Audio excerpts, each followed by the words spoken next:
Fullofbooks.com presents Analyzing a Book. Today we will analyze the book Pirouette by KENLEY Davidson. In this retelling of the 12 Dancing Princesses, a princess and a spy must find a way to work together if they are to prevent their kingdoms from falling into war.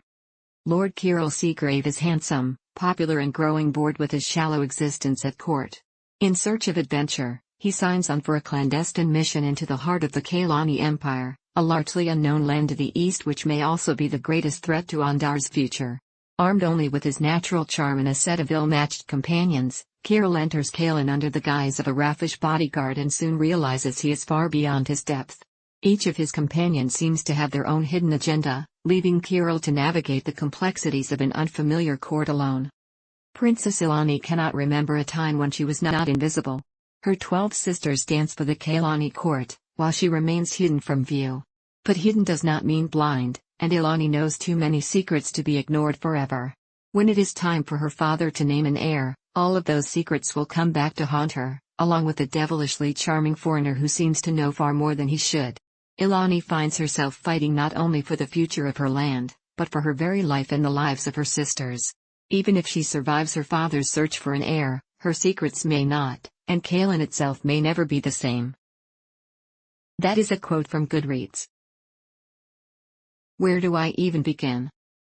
The third edition to KENLEY Davidson's Ondari Chronicles was an adventure in and of itself. Side note, if you've read Shadow Spinner by Susan Fletcher, then this book is going to feel very familiar. In Pirouette, I finally got the world building I was looking for. KENLEY is a magical, Middle Eastern-type country straight from a Scheherazade tale, full of spicy princesses and sultry gardens. I liked the setting a lot, and was intrigued to see how the plot would turn out. A few rules for reading this book. Rule number 1. Things are never as they seem. Rule number 2. If you're worried things are about to get worse, then you can stop worrying. They do get worse. A lot worse. Seriously, the plot was full of all sorts of twists and turns that left me mystified, relieved, and worried by turns. Not necessarily in that order. And the author again left me applauding her audacious use of unfamiliar vocabulary words. The characters were, of course, magnificent. I've come to expect nothing less than well-rounded, complex characters from KENLEY Davidson, and she has not disappointed me. There may have been a touch of insta-love, one-sided, from a character in this story, but it fits with his slasher character, so I'll let it go. We also saw the return of a much-despised villain. Spoiler. Who escaped in the end. Again. Seriously, can't we just lock him up in a dungeon already? I bet we'll be seeing him in the next book which is rumored to be coming out soon. And spoiler. One thing I have yet to mention about Davidson's style of writing is the way she writes point of view. Her books usually feature 2 or 3 main characters, and we get turns with each to see from their point of view. Sometimes we even see the same scene again, but from a different character's point of view. Sometimes she throws in an extra scene written from someone other than the main character's point of view to add a twist or further muddy the shark-infested waters. It's very unique, given that a lot of books are written these days in first person, or deep point of view from only one character.